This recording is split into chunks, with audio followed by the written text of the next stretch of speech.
नमस्कार मैत्रिणींनो, तर आज आपण बनवणार आहोत चिलाबी मच्छी. चिलाबी मच्छी मी फ्राय करणार आहे आणि कालवण बनवणार आहे. तर दोन्ही रेसिपी स्किप न करता पहा. चला तर मग सुरुवात करूया. इथे मी चिलाबी मच्छी 2 पाण्याने आधीच स्वच्छ धुवून घेतलेली आहे आणि हे तिसरं पाणी घेतलं आहे आणि त्याच्यामध्ये मी लिंबू पिळणार आहे. अर्धा लिंबू पिळायचा आहे, कारण मच्छीचा जो चिकटपणा असतो, उग्रवास असतो, वशाळ, तो जातो निघून आणि हाताला चिकट लागत नाही मच्छीचे आणि खवलंही पटकन निघतात राहिली असेल तर इथे मी अर्धा पूर्ण लिंबू पिळून घेतला आहे. तर स्वच्छ आपण मच्छी धुवून घेऊया. व्हिडिओ आवडल्यास व्हिडिओला लाईक करा आणि चॅनलला सबस्क्राईब करा, जेणेकरून माझे नवनवीन व्हिडिओज तुमच्यापर्यंत पोचतील. तर इथे मी बाउल घेतला आहे, त्यात मच्छीचे तुकडे धुवून काढत आहे. आता ह्या लिंबूमुळे आपलं काम एकदम सोपं झालं आहे. वास येणार नाही मच्छीचा हिवाळा असा आणि मच्छीसुद्धा खरपूस तळली जाईल. चला तर मग आपली मच्छी स्वच्छ धुवून झाली आहे. तर यात मसाले घालूया. तर इथे मी 1 चमचा ज्वारीचं पीठ, 1 चमचा चटणी, 1 चमचा मीठ, 1 चमचा पाऊण चमचा हळद आणि 1 चमचा माशाचा मसाला घेतला आहे, मच्छी मसाला.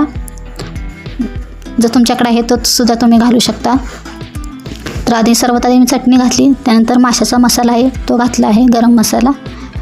त्यानंतर हळद घालायची, सगळीकडे पसरवून घालायची जेणेकरून सगळीकडे लागेल मच्छीला. त्यानंतर मीठ घालूया. मीठ घातल्यानंतर शेवटी आपण ज्वारीचे पीठ घालणार आहोत आणि सगळीकडे पसरवून टाकायचं आहे आणि आपण हे सगळं व्यवस्थित मिक्स करून घेणार आहोत. तर आपल्याला हे सर्व मिक्स करायचं आहे आणि त्यामध्ये जरासुद्धा पाणी वापरायचं नाही. छान असं मिक्स करून झालं की आपली मच्छी बघा असे दिसेल, पूर्ण सगळीकडे मसाला लागला आहे त्याला. आणि हे आपण झाकण लावून ठेवून द्यायचं. अर्धा तास तरी आपण ही मच्छी मुरत ठेवणार आहोत, म्हणजे जेणेकरून सगळा मसाला मच्छीमध्ये ऑब्झर्व होईल. तर ते मुरते तोपर्यंत भाकरी करून घेते आणि भाकरी झाल्यानंतर मी हा तवा ठेवला आहे आणि त्यामध्ये तेलसुद्धा मी गरम करायला ठेवलं आहे. तर भाकरीच्याच तव्यात मी तेल गरम करत आहे, त्यामुळे तवा असा दिसत आहे, त्यामुळे तुम्ही इग्नोर करा. चला आपण सुरुवात करूया. आता ही आपण मुरत ठेवलेली मच्छी ती काढून आपण त्यामध्ये तळत आहोत. एक करून सोडायचे आहे आणि गॅस स्लो ठेवा सोडताना, जेणेकरून तेल अंगावर उडणार नाही. तर इथे मच्छी तळून होते तोपर्यंत आपण मसाला करून घेऊया करीसाठी, म्हणजे कालवणासाठी. तर मी इथे खोबरे, कोथिंबीर, टोमॅटो, लसूण आणि कांदा घेतला आहे उभा चिरून, त्याचा आपण मसाला करणार आहोत. तर इथे आपली खरपूस एक साईडून तळून झाली आहे. आता दुसऱ्या साईडून तळून घेऊया. अशाच प्रकारे आपण पूर्ण मच्छी तळून घेणार आहोत. चांगली लालसर अशी भाजून घ्यायची, जेणेकरून आतून कच्ची राहणार नाही आणि चवीलाही छान लागते. व्हिडिओमध्ये माझं काही चुकत असेल तर नक्कीच कमेंट करून सांगा, जेणेकरून मी त्या चुका सुधारेन आणि व्यवस्थित व्हिडिओ बनवेन. चला तर मग आपण आता कालवण बनवायला घेऊया. मी एका साईडला तवा ठेवून दिला आहे, एका साईडला मच्छी तळत आहे, तोपर्यंत एका साईडला आपण कालवण बनवून घेऊया. तर इथे मी एक मध्यम बारीक कांदा घेतला आहे चिरून, मध्यम आकाराचा बारीक कांदा चिरून घेतला आहे आणि तो भाजून घ्यायचा आहे आपल्याला. त्याचा कलर जरा सोनेरी होईपर्यंत परतायचा आहे.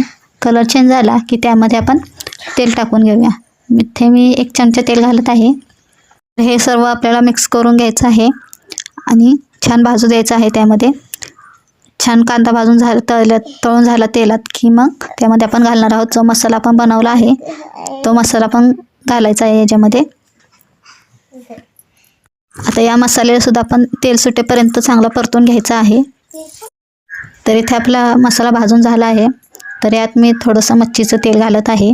आपली मच्छी तळून झाली आहे, त्यातलंच थोडंसं मी तेल घातलं आहे, जेणेकरून मच्छीच्या कालवणाला अजून छान चव येते.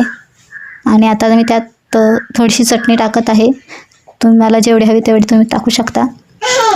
तर इथे मी फिश करी मसाला घालत आहे, पाव चमचा. तुम्ही कोणता मसाला वापरता हे कमेंटमध्ये मला नक्की सांगा. तर हे सर्व आपण मिक्स करून घ्यायचं आहे, छान भाजून घ्यायचं आहे. चटणी मसाला पूर्ण भाजून झाला पाहिजे त्याच्यामध्ये. तर आपला मसाला भाजून झाला आहे. तर यामध्ये आपण जे 2 तुकडे ठेवले होते फिशचे मुरत ठेवलेले, ते सुद्धा यात घालून घेऊया.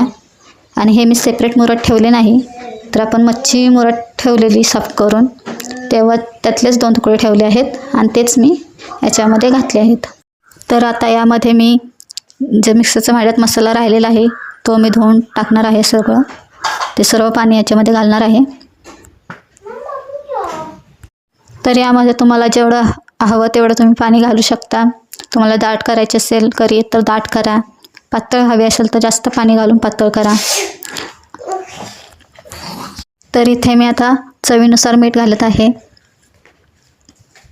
आता या करीला आपण 2 मिनिटांसाठी फक्त उकळी काढायची आहे. 2 मिनिटांनंतर आपली करी तयार. तर इथे आपली फिश फ्राय, तर ही फिश फ्राय केलेली आपण भाकरीसोबत चपातीसोबत खाऊ शकतो आणि कालवण आपण भाकरीसोबत चुरून किंवा